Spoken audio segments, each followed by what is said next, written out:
You notice it before you have words for it. Other kids fight, apologize, move on. You watch the space between those moments. How one sentence can stick in someone's mind for days. How a tiny hint of rejection can make a confident person go quiet. Adults tell you that you're very observant. They say it like a compliment. They do not see the way you catalog reactions. The way you test what happens if you wait 2 seconds longer before answering. If you praise someone right after criticizing them. If you withhold approval just when they almost have it. You do not call it manipulation. Not yet. Later, you find the word psychology. It feels like someone finally put a label on what your brain has always been doing. You devour books about attachment, cognitive biases, persuasion, trauma. You learn that people are not as rational as they like to think. That fear speaks louder than facts. That guilt can move someone faster than logic ever could. At university, you are the star student. You quote research on confirmation bias from memory. You run experiments on how people change their answers when surrounded by others who disagree. Your professors say you have a gift. They mean a gift for understanding. You quietly realize you have a gift for control. In class, they teach you ethics, the boundaries, the lines you must not cross. Never use your knowledge to harm, they say. Never exploit vulnerabilities, they repeat. You write the right answers on the exam. You circle the words, do no harm. But your mind drifts to the opposite. If you know exactly what calms a panicking person, then you also know exactly what panics a calm one. If you know how to reduce guilt, then you know how to turn guilt into a weapon. You start small. A colleague asks for advice on a presentation. You suggest opening with a personal story to build trust. You know it will also make the audience feel they owe him attention. A friend wants to convince her partner of something. You teach her about foot in the door. Ask for a tiny thing first, then a bigger one. It works. She thanks you. You feel a subtle rush. Not just because you helped, but because you see how easily the levers move when you pull them in the right order. One day, a marketing agency reaches out. We love your work on emotional triggers, they say. Can you help us write campaigns that really convert? You tell yourself it's harmless. It's just ads. Everybody sees ads. You talk about scarcity. Only 3 spots left. You talk about social proof. Join thousands of others. You talk about fear of missing out.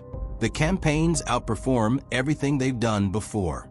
Clients start whispering your name to each other. Not as a therapist, as a strategist. The problems they bring you get bigger. A political campaign asks, how do we reach undecided voters who are scared of change? A platform asks, how do we keep people scrolling a little bit longer? An influencer management agency asks, how do we make content feel personal enough that people can't look away? You do not write code, but you don't have to. You give them what algorithms crave. Emotional triggers. You explain that fear spreads faster than calm. Anger gets more comments than agreement. Outrage keeps people checking back for updates. You show them how to frame headlines to hit the nervous system first, the prefrontal cortex later. How to pair images and words so they bypass slow thinking and go straight into instinct. You talk about engagement, retention, conversion. You do not say addiction. At first, you still believe in lines. You tell yourself you will never lie. You will never target anyone personally. You will never design something that makes people feel worse on purpose. Then someone brings you a data set. Thousands of profiles. Personality traits inferred from likes, comments, watch time. Which posts each person stopped on. Which ones they shared with angry captions. You recognize the shape of the famous scandals you read about psychological profiling campaigns that micro-targeted voters with fear and outrage. Except this time, the system is asking for your help. Can you design message variations for different personality clusters? They ask.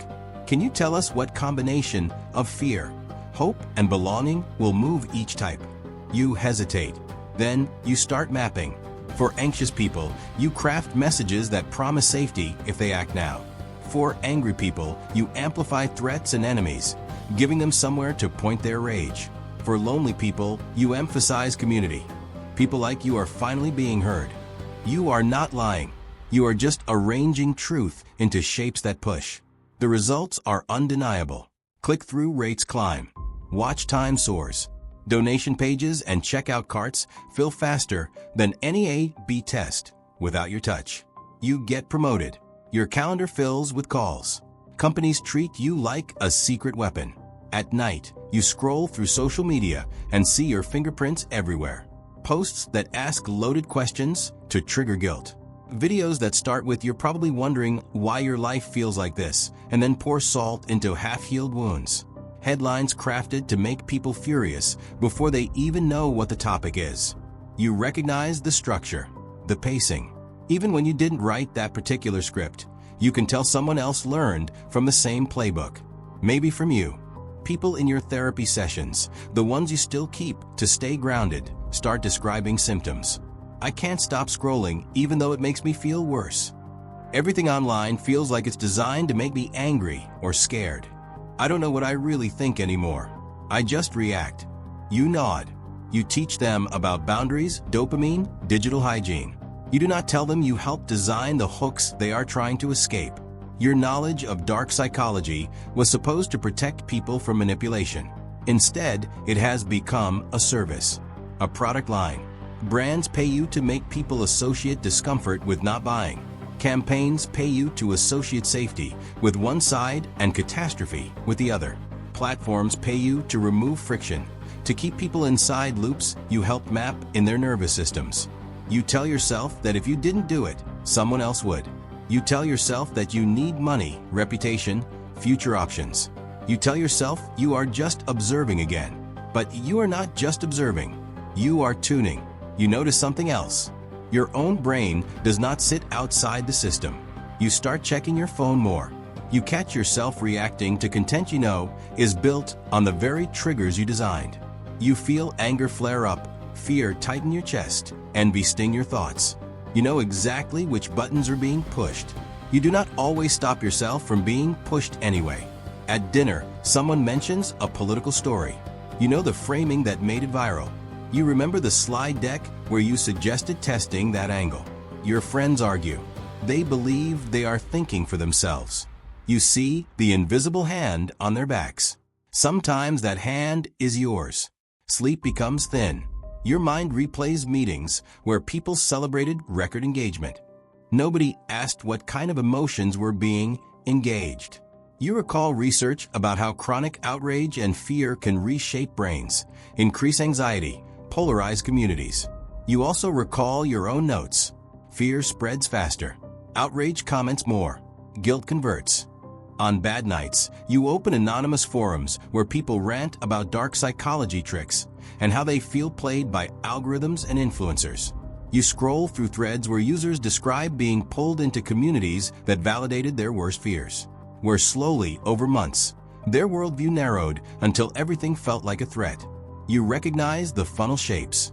One day, a client asks for something you cannot reframe. "We want people to feel bad if they don't sign up," they say.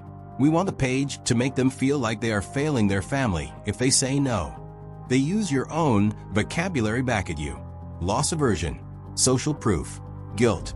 You realize the distinction between what you will and will not do has been eroded one small compromise at a time. You wonder when you stop noticing. You think about quitting. But what would you do instead? Clinical work? Every story you hear would remind you of the systems you helped build. Academic work? Your research would be used in the same slide decks, the same campaigns, maybe with your name on the footnote this time. You look at your own feed. You notice how your attention jumps from outrage to comfort to fear to desire in perfectly measured beats. You know that somewhere a dashboard is tracking your reactions, just like you once tracked others. You are both architect and lab rat. Your life as a black hat psychologist is not a movie about a genius puppet master above the crowd. It is a slow realization that you are inside the same maze. You taught the maze how to adapt. Now it adapts to you. You could step away, delete your accounts, move to a different field, but you can't unknow what you know. You can't unsee the levers behind the curtain. In every slogan, every viral post, every authentic influencer story, you hear echoes of lessons you shared. You are not sure where honest persuasion ends and exploitation begins anymore. The line has blurred under years of optimization. You used to believe knowledge was neutral, ethics were a choice. Now you understand something darker. Once a technique exists, someone will use it without the limits you try to keep. Someone will always push further than you. You are left with a question that has no comforting answer. If you know exactly how minds can be bent, and you let others pay you to bend them, how much of what people believe, want, and fear today is truly theirs, and how much of it is yours?